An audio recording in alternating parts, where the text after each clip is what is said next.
Welcome to Personality. I'm your host, Lori Rawlings from Lori Rawlings and Associates. And my guest today is Mark Matteson. Mark, welcome. Hi, Lori. Thanks for having me. Hey, thanks for being here. Mark is an inspiring speaker and the author of more than 10 books, including the international bestseller, Freedom from Fear. For more than 20 years, Mark's positive humor and peak performance tools have impacted organizations around the globe, igniting personal and professional success for tens of thousands of people.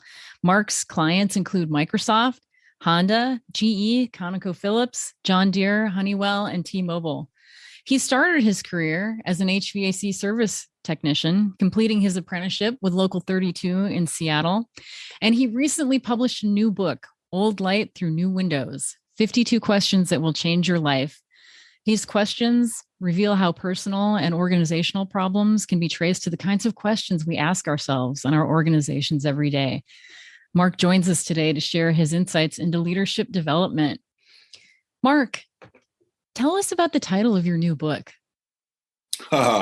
Well, I have two granddaughters and a grandson now. And as I was thinking about the responsibility and of being a grandparent, I thought, I'm the old light, they're the new windows. And I thought to myself, what if someone at a young age were to ask me 52 questions that could change my life? I wonder how much better things would have turned out. Oh, man. So I really wrote this book for my grandchildren. Awesome. That's really inspiring. Well, all my other books, Lori, have been really, as you well know, have been really short. I call them bathroom books. You can read them in 4 sittings if you don't mind your legs going numb. But this one is over 300 pages because I had a lot to say. And the way the book's set up, they're short chapters, and then there's a question at the end. And the idea is to read one chapter a day, and in 52 days, you've answered a lot of life's most important questions. That's amazing. And 52 also corresponds to the number of weeks in a year. So I suppose you could take it at a slower pace, one question a week. You could absolutely do that. Or you could do it in 52 minutes and just answer every question and skip the reading entirely. That's true. So I mentioned earlier that you started your career as an HVAC service technician. Can you tell us what skills from your time in the trades have you used as you've progressed through your career? It's a great question. I had a mentor, a gentleman by the name of Rod Hoover, say, everything is comprehensive and integrated. Everything counts. And I remember thinking, when I was jumped both feet into the speaking business, how being a technician would ever be valuable. And then one day I was facilitating a discussion in Chicago with a bunch of very large commercial contractors. And one gentleman was pounding his fist on the table saying, by God, what my technicians need is charm school.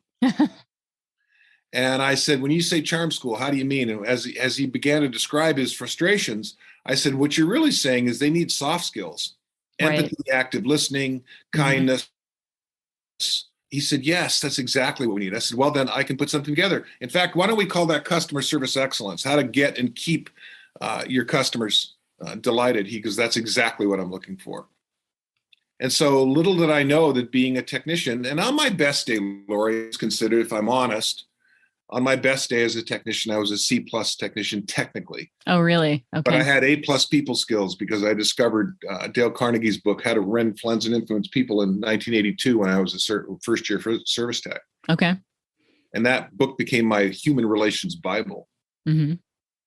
And I've since read it, I don't know, probably 20 or 30 times. Mm-hmm. That's amazing. And, that's it's interesting that you should mention that, because you talk at the beginning of your new book about using the Socratic method, which is the art of asking open-ended questions.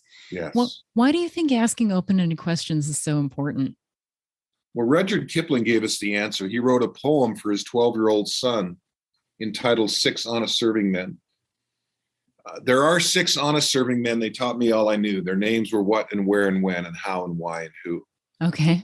If you want to open up a conversation and begin to build a relationship with someone, how did you get started in this business? How did you two meet, talking to the husband and the wife? Mm-hmm. Right. And when I started asking open-ended questions, people started telling me their stories. Right. And that's when I realized that the answer was the questions. Absolutely. Yeah, And exactly. open-ended questions, who, what, where, when, how, and why, open up conversations. Close-ended questions begin with a verb. Is that all there is? Are we done? Is there anything else? Do you have any questions before I run away? Uh-huh. Right? Right. So open, close. Exactly. Right. And, when you ask open-ended questions, it makes the other person the focus of the conversation. It really does. They called Socrates the gadfly of Athens because he was always asking open-ended questions. But what he was really doing was he was forcing people to think. Right. Exactly. And Well, that's what open-ended questions do, I believe. oh yeah, exactly. I couldn't agree more. As a journalist and as a lawyer, we're trained to use those open-ended questions, the Socratic method. So I couldn't agree more that it's a wonderful way to get information and really establish a rapport with a customer, with anyone with whom you're trying to form a relationship. So it's great advice. Or trip up a suspect in a murder trial. Where were you in the night in question? That's true. It has I was that home use alone as watching well. TV. Why? So you don't have an alibi. Yeah, that's a really good point. If you ever find yourself needing to try a murder case. Right. So one of the open-ended questions you ask in the book, and I assume you ask it a lot in real life, is what did you love to do when you were 7? Why do you think that question is so important? Well, research bears this out. There's actually a series of black and white films from the 60s. 7 up, Yep. 14 and up, 21 and up, 28, 35, 42, 49. And it was a documentary. They took 35 British school children and they filmed them way back in the early 60s. And every 7 years they came back. What was fascinating was the kids that said that they were doing what they loved at 7, at 35, were the most successful. And the ones that were doing the things they said they loved when they were 7 weren't successful. And so that 5 to 7 is that magic age where you find out really who you are. Right. I got sent home from kindergarten, Lori. Really? In Japan, at an Air Force base, Tachikawa Air Base in Yokohama, Japan, for singing the Jet song from West Side Story. Oh, yeah. You mentioned that in the book. I remember. I know. And then, Lori, here's the thing. It wasn't my rendition, which was flawless, I might add. I'm sure it was. Yeah. Yes, it was. The rest of the class was singing the national anthem at the time. So it was a timing issue more than anything else. Absolutely. And I got sent home with a note, and the note said, from a lovely teacher who said, Mark has a lot of energy. We just need to find a way to rechannel it in a less destructive way. Can you give me a call tomorrow? I still have the note. My mom saved it. It's crazy. Oh my gosh. That's awesome.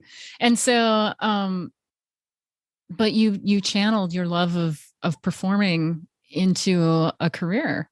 I did. But at 5, everyone knew Mark needed a stage. Isn't that fascinating? So I rest my case, Your Honor. Yeah. I have no response. What were you doing at 7? That's what I want to know. Some of the same things. Asking open-ended questions, writing, asking people to tell me their stories. And I think you're right. It's something I still enjoy doing today. So I think it's great advice and a wonderful question to focus on. That's so funny. So you weren't the one that said to the teacher on Friday, aren't you giving us any homework for the weekend? No, I mean, come on. You weren't that girl. I was a good student, but I wasn't a jerk, Right. Because I remember a kid, it was a girl, and that she would literally say that, aren't we getting any homework for the weekend? Yeah. Jennifer Thompson, bless her heart. That's just, she was so smart, but man, it's wrong. There are ways that you can entertain yourself over the weekend without doing homework. It's too bad she didn't learn that lesson at 7. It was a big bowl of wrong. You're right. So something else you focus on again and again throughout the book is gratitude. Yes. Tell us a little bit more about that. Why is gratitude so important in your life? Well, because for the longest time, I was ungrateful. Oh. And for the longest time, I was a cynic. And when I discovered the power of gratitude, the thing about gratitude is that it attracts abundance. And if you're grateful for what you have, the universe says, oh, well, as long as you're grateful, then I'll give you some more. And so when I started making gratitude lists, and now when I wake up, in the morning, the first thing I do before I get out of bed is with my eyes closed, I say, thank you, God, for one more day. And then I go through all the things I'm grateful for. And it's a simple little exercise, but the fascinating thing is for the people who don't do that, the ones who complain about what they have or they don't have enough, they're living their life in a state of lack. Yeah. Whereas if you're in abundance, if you're in gratitude, you're in a state of abundance. And it's an oxymoron, like back up forward to jumbo shrimp. I mean, it just doesn't seem to make sense. But the more I'm grateful, the more I get. That's wonderful. That's wonderful. You also talk about the importance of role models, and you talk in particular about a South Korean golfer, Saeri Pak, I think is her name. Yes. And she inspired other women so much that South Korea became a hotbed for female golfers. Why do you think it's important for people to see others who look like them being successful? What one person can do, another can. Okay. And, she became such a celebrity in North Korea that the American media was calling her the female Tiger Woods. And she says, no, Tiger Woods is the male version of her. That's how glorious they lifted her up. Daniel Coyle's book, The Talent Code, that book just blew me away. Of all the books I've read in the last, 10 or 20 years, that one probably had one of the biggest impacts on me. And that's where I first heard that story. The thing about somebody who's a pioneer, what they're really culturally, they become this iconic figure that all the little girls, all the aspiring female golfers in North Korea want to be like. And so, Tiger Woods was a pioneer in the sense that he was the first African-American to really become a global superstar in golf. But what she did was she paved the way for hundreds of other girls to become world-class golfers. Now, if you look at the performance of North Korean female golfers, they occupy something like 40% of all the first place trophies in golf. That's amazing. It's staggering what she did from the late 90s until now. She paved the way. Yeah. She was a pioneer. Well, it's a little bit like Roger Bannister breaking the 4-minute mile. Up to that point, no one believed you could run the mile faster than 4 minutes. Right. But then after he did it, 17 different people did it the next 12 months. Right. Exactly. So it was a barrier, right? What seemed impossible became the standard. Right. Yeah. And, that's something I think about because it's a theme that comes up in my conversations with women in the trades, especially over and over again, because I ask them, how did you get interested in the trades? Why did you, what attracted you? And a lot of them will say, well, I saw so-and-so who was a female plumber or a female HVAC tech or a steam fitter. And I thought to myself, if she can do it, I can do it.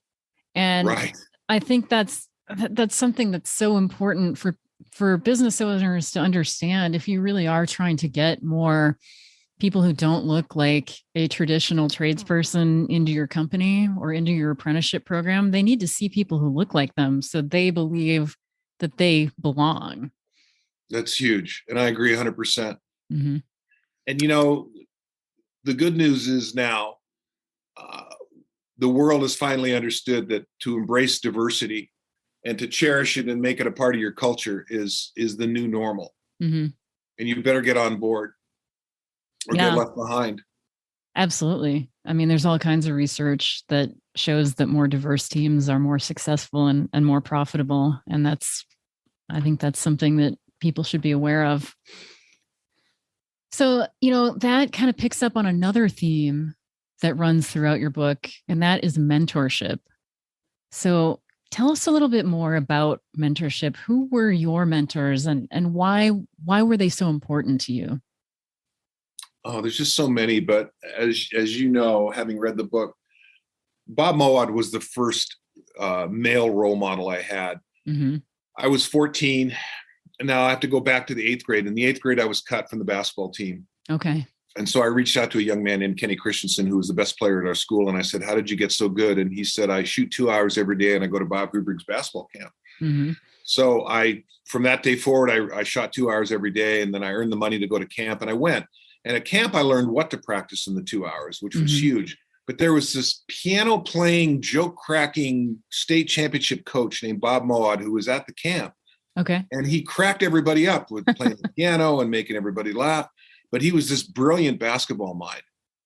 And a year he came to our high school to speak.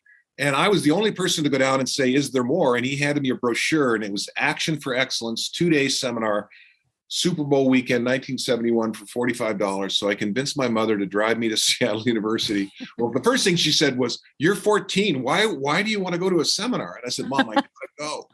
And I asked her years later, I said, why in the world would you, do that? Drive me down and pay? Because you said, Mom, A, I'll pay you back, and B, I got to go. She said, you were so passionate. Oh, wow. And that first night back home, I had 50 pages of notes, and I went over the notes with my mom, and she listened. But then more importantly, I applied the principles that Bob taught. He talked about self-esteem. He talked about the importance of attitude. He talked about visualization and goals. And as a result of applying those principles, I went from scrub to star on the basketball team in 3 weeks. Oh, wow. And then I went from a 1A to a 3A with my grades in 1 quarter. And I realized that goals were the answer. And Bob showed me that he was the first person to say, this is the path. And the one memory I have, and I don't know if this is in the book or not, but when Bob had me write my very first goal, I wrote, I'm a good rebounder on a 3x5 card. And he said, does that do anything for you? And I said, no, not really. And he said, why don't we spice it up a little? So he grabbed another card, and with a black felt marker, I'll never forget this, he wrote, I dominate the backboards and I rip the ball off the glass. And I remember thinking, wow. He said, does that do anything for you? I said, yeah, that's amazing. He said, okay, I want you to read this 5 times a day. And I want you to bombard your subconscious with this goal. And at night, just before you go to sleep, I want you to close your eyes and imagine blocking your man out and jumping high and ripping the ball off the glass. And I want you to do that every day for 30 days. Can you do that? And I said, yes. By the 21st day, something changed inside of me. And I started performing at a much higher level. And they moved me up from the sophomore team to the JVs. Very last game of the year, we're playing the undefeated Blanchette Braves. There were 7 D1 football players on this team. That school won the state championship football the following season. These were amazing athletes. They were 50 pounds bigger and 4 inches taller. And I had 9 rebounds in the 4th quarter, including the winning tip-in. Wow. And I remember Earl Wayman, the coach, pulled me aside in the locker room after the game. He said, do you realize you set a school record with 9 rebounds? And then he said, and this changed my life, you jumped so high on 1 rebound, you just ripped the ball off. Oh my gosh.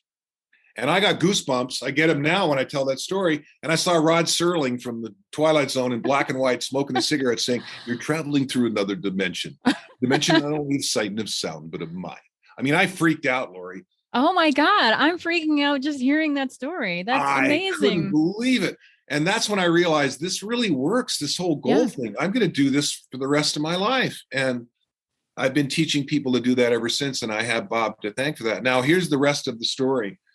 So I was a salesperson for a large commercial contractor, and I went to a seminar in downtown Seattle, and Bob Moad was teaching again. So here was now 20-some years, and he lit all the same fires.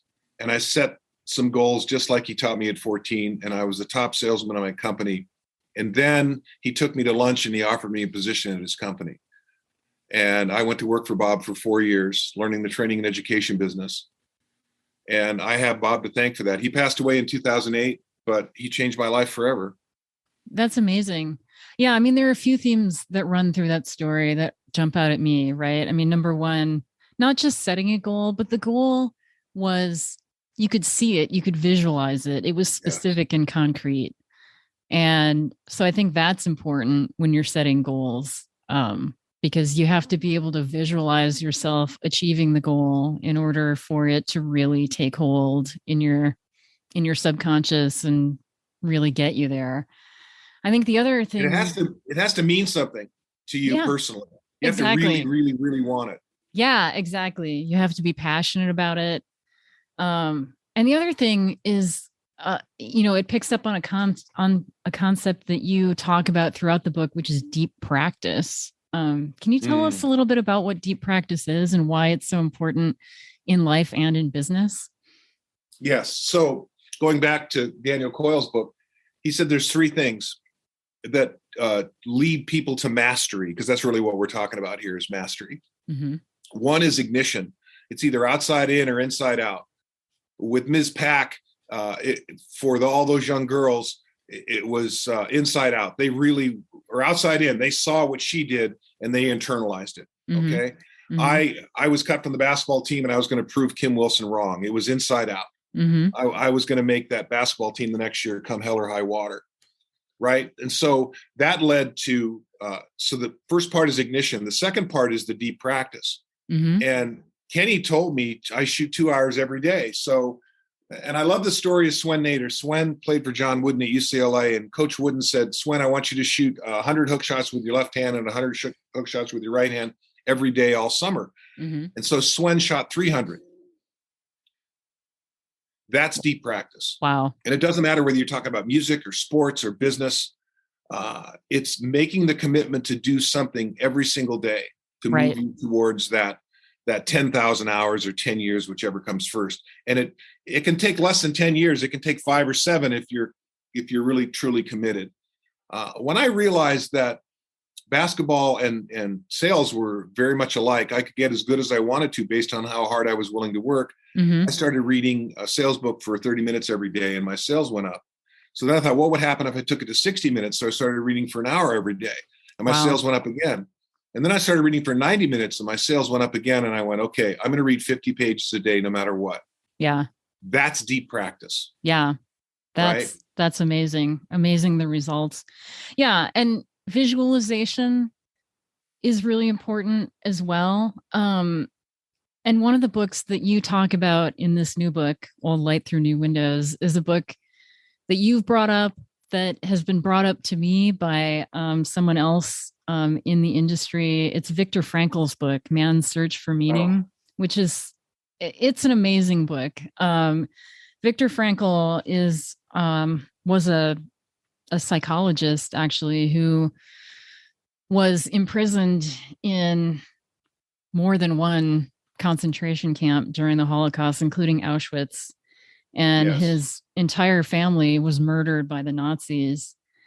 But he survived because he visualized a future where he was back in Austria speaking to 1,000 students, describing the death camp and how he survived it. And that ability to visualize life after Auschwitz is what allowed him to survive. Yes. He called it logotherapy. Right.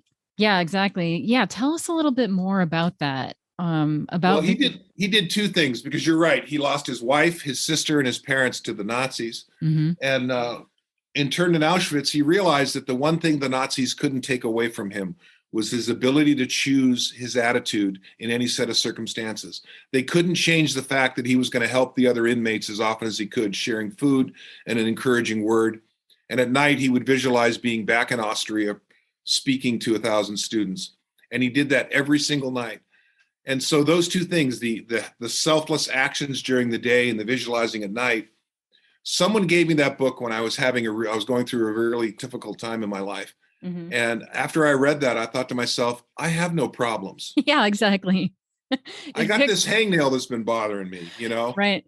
Yeah. The person who recommended it to me is Ted Angelo, who's retired now. But he was the head of the Gruno company, which is a major mechanical contractor based in Wisconsin, but, has a national presence. And they do a lot of work for Disney, and they do a lot of really cool stuff with wind tunnels for auto manufacturers as well. And, it's a book that's inspired him a lot in terms of visualizing goals and then figuring out a way to achieve them. And, it helped him be really successful in business as well. And I think there are a lot of lessons that people can take away from it, not only for their careers, but also for getting through tough times personally. I agree 100%. He said the one thing they can't take away from you is your ability to choose your response in any situation. Right. Exactly. And I just think that's so simple. It's mm-hmm. simply profound and profoundly simple. Mm-hmm. Yeah, exactly. That book lifted me up. I read it several times, and each time I read it, I felt differently. And it's one of the most quoted books, and he's one of the most quoted thinkers because of his extraordinary story. Right. And one of the other authors you mentioned quite a bit in this book is Dr. Martin Seligman, who's done a lot of work on learned optimism. Can you tell us a little bit about Dr. Seligman's work and what it's meant for you in your career? Well, he's a professor emeritus at University of Pennsylvania, and he's a pioneer in the field of optimism. And he basically contends, and I believe, he posits that optimists, not only do they live longer, but they look at adversity and setbacks as temporary, right? And moreover, that you have the ability to take actions to overcome setbacks. In other words, you have the power. Whereas pessimists think that setbacks are going to last forever and that they're helpless. He calls it learned helplessness. Right. And I don't remember if it was in this book or another one where and this is almost a cliche now, but when they train elephants, baby elephants in India, they tie the elephant's left rear foot to a rope and then a stake in the ground. And after a while, it gives up because it realizes it can't move. Right. And so, but initially it's a big chain and a steel rod pounded into the ground. Well, once they become adults, all they have to do to get an elephant to stay in one spot is put a rope around there with a wooden stake and pound it in the ground. And the moment the elephant feels any resistance, he stops. Right. Because he's been trained to be helpless. Yeah, exactly. And for a lot of human beings, they've adopted this notion that they can't affect change in their life. Right. There's a learned helplessness that's a part of their DNA. And the reality is, I agree with Dr. Seligman, because I used to be a pessimist. I'm a recovering pessimist. Right? Yeah. I've always been funny, but I always used humor that attacked other people when I was younger. Sure. And now I use self-effacing humor. I was speaking in Florida to like 500 contractors, and this guy approached me afterwards and goes, "I really like your self-defecating humor." And I cracked up and I said, "Do you realize what you just said?" And then I repeated it, and he went, "Oh, no." I said, "I know what you meant." I told him it was a crappy thing to say, but that's awesome. Yeah. So my point is, we can change. Right. I used to be a pessimist, and now I'm an optimist. I have been for a long time. I'm an inverse paranoid, Lori. I believe the world's out to help me succeed. Yeah, I think you're right. I mean, and I've read Dr. Seligman's book on learned optimism as well. I think it's a really important book for anybody who is huge, trying to achieve success in their own business. If you're starting your own business, or if you just have a goal that you want to accomplish that seems like a reach, I think it's a really important concept to know about, because his premise is that he actually began his work experimenting on dogs. I don't know if you remember this. Yeah, I do. Yeah. They would shock dogs and put them in a variety of different scenarios where there were some dogs who could control the shocks and some who couldn't. And those who could control the shocks, they figured a way out of the situation. But those who weren't able to control it, they gave up. They learned helplessness and wouldn't take steps to avoid the shock, even when it was objectively possible for them to do so. And so his theory was, if you can learn to be helpless, you can learn to be optimistic as well. Right. Right. And so he set about a variety of experiments to prove that. And it was a very controversial theory that really was a paradigm shift in psychology at the time. But there's been a lot of research since then that have showed that he was correct, that you can actually change your thought patterns to become a more optimistic person. And obviously it's worked for you, Mark. I mean, can you tell us a little bit more about how you recovered from being a pessimist and got to where you are today? Because you're one of the most optimistic, positive people I've ever met. Well, thank you. My first thought is you don't get out much. My second thought is I'll give you 10 years to stop saying that. Let's see. Well, the name of my podcast is Mark Matteson on Books and People. And Charlie Tremendous Jones, who was my mentor, one of my mentors, and publisher.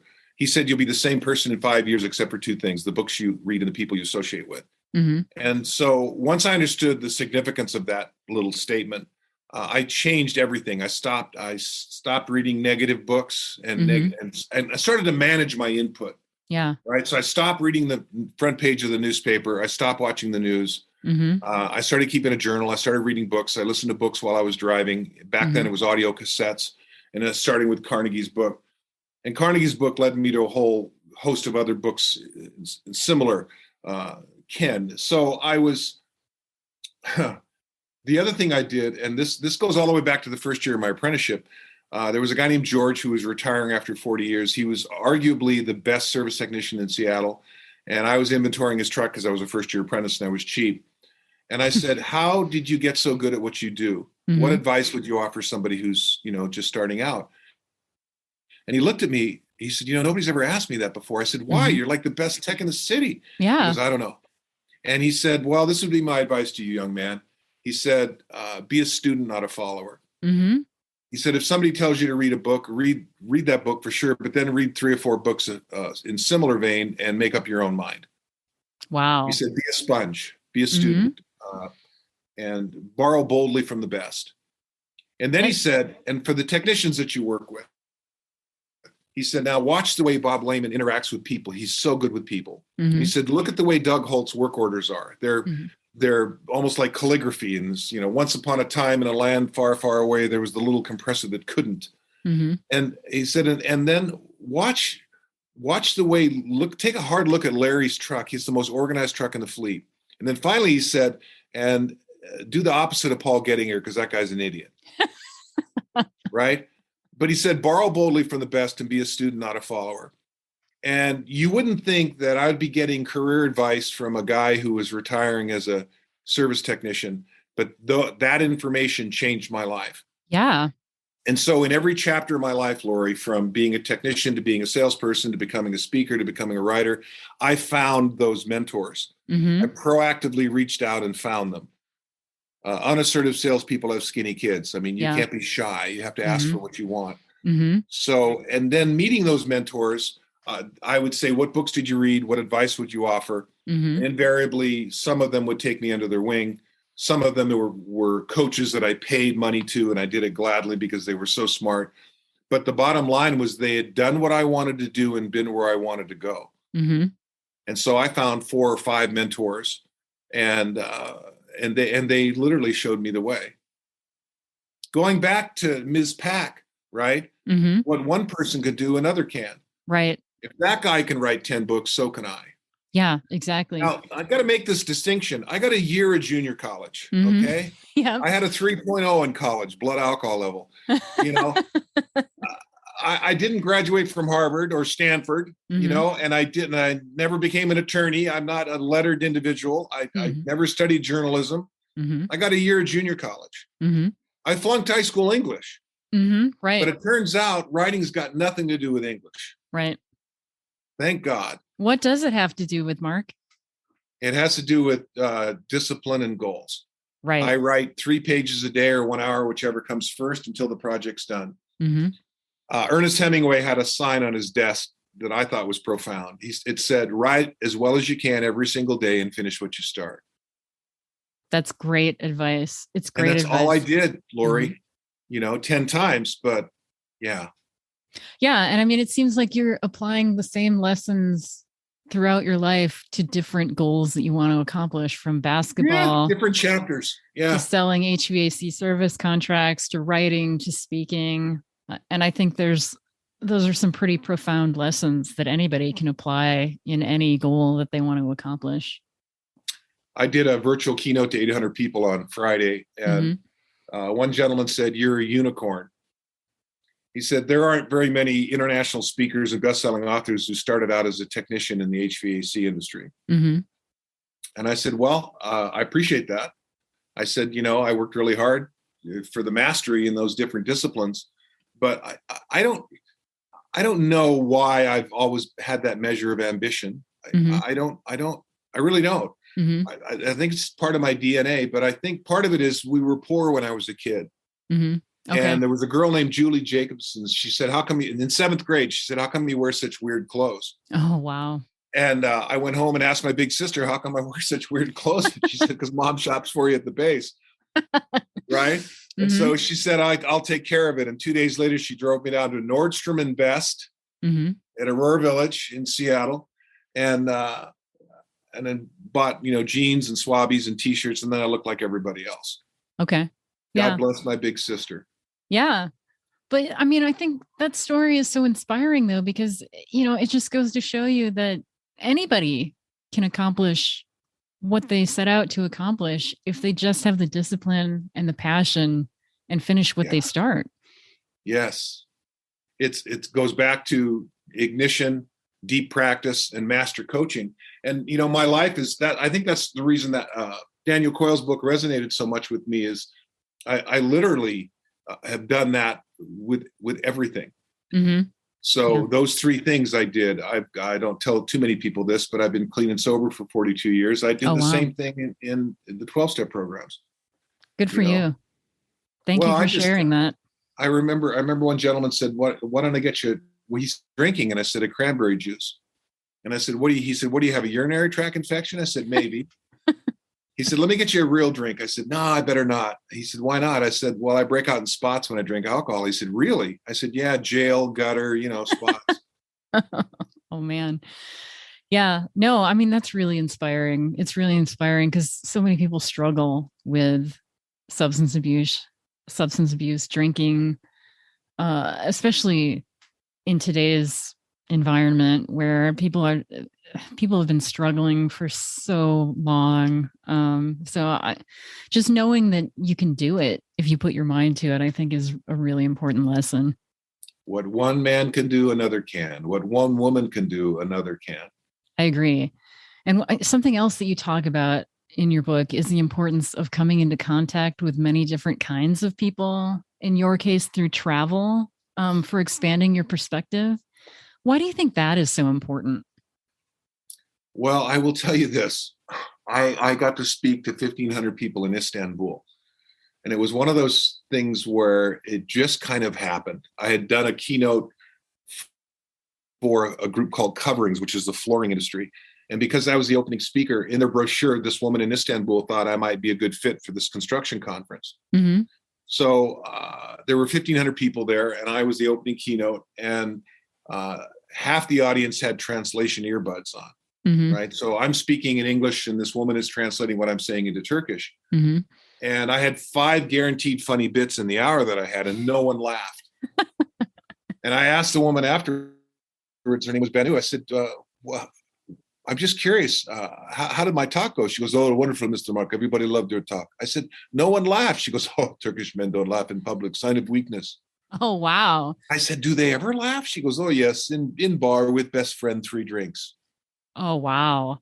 And that's what I said. Oh, wow. So culturally, mm-hmm. right, there's this fundamental distinction between, how we are with humor. When mm-hmm. my youngest son was playing professional basketball in Norway, he called me 3 weeks in and he said, Dad, no one laughs here. They don't understand sarcasm. Wow. And so I called a young man that I used to coach who lived in Norway for a while. I said, James, what's the deal with the Norwegians, man? How come they don't laugh? He goes, oh yeah, no.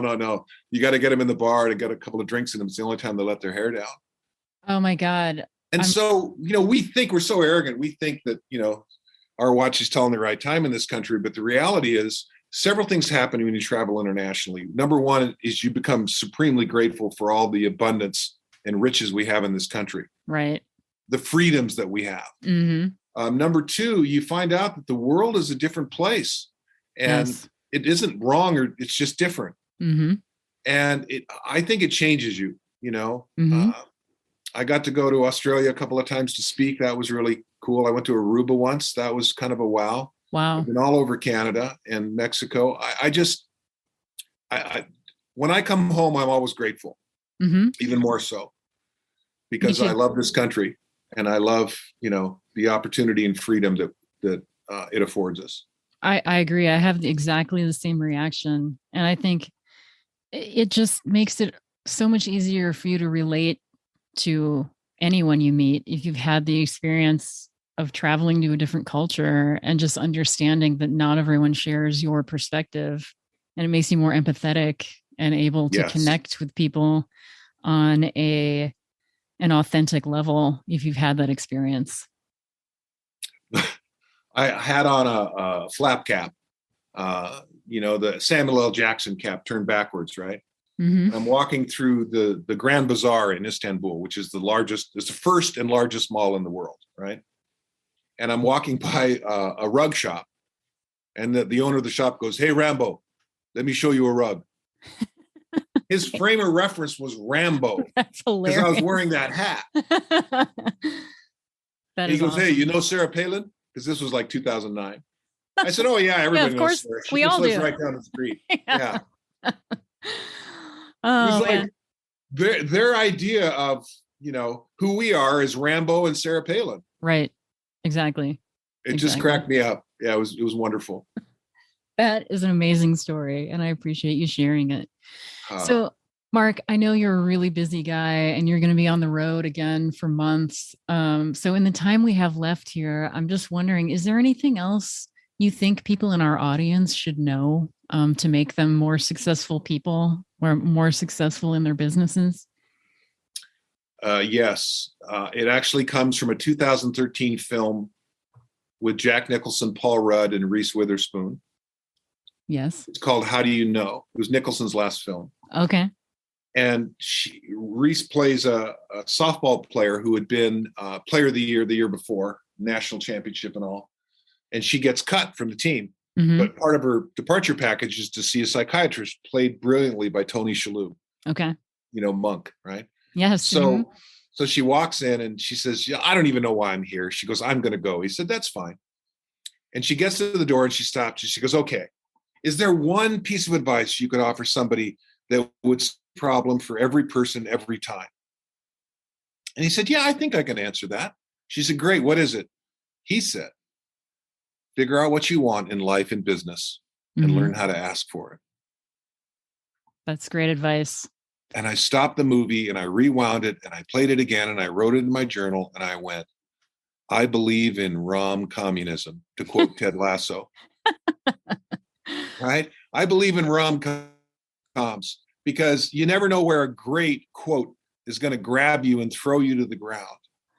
Exactly. And honestly, Lori, it's probably the only thing I've done since I was 14 was I figured out what I wanted.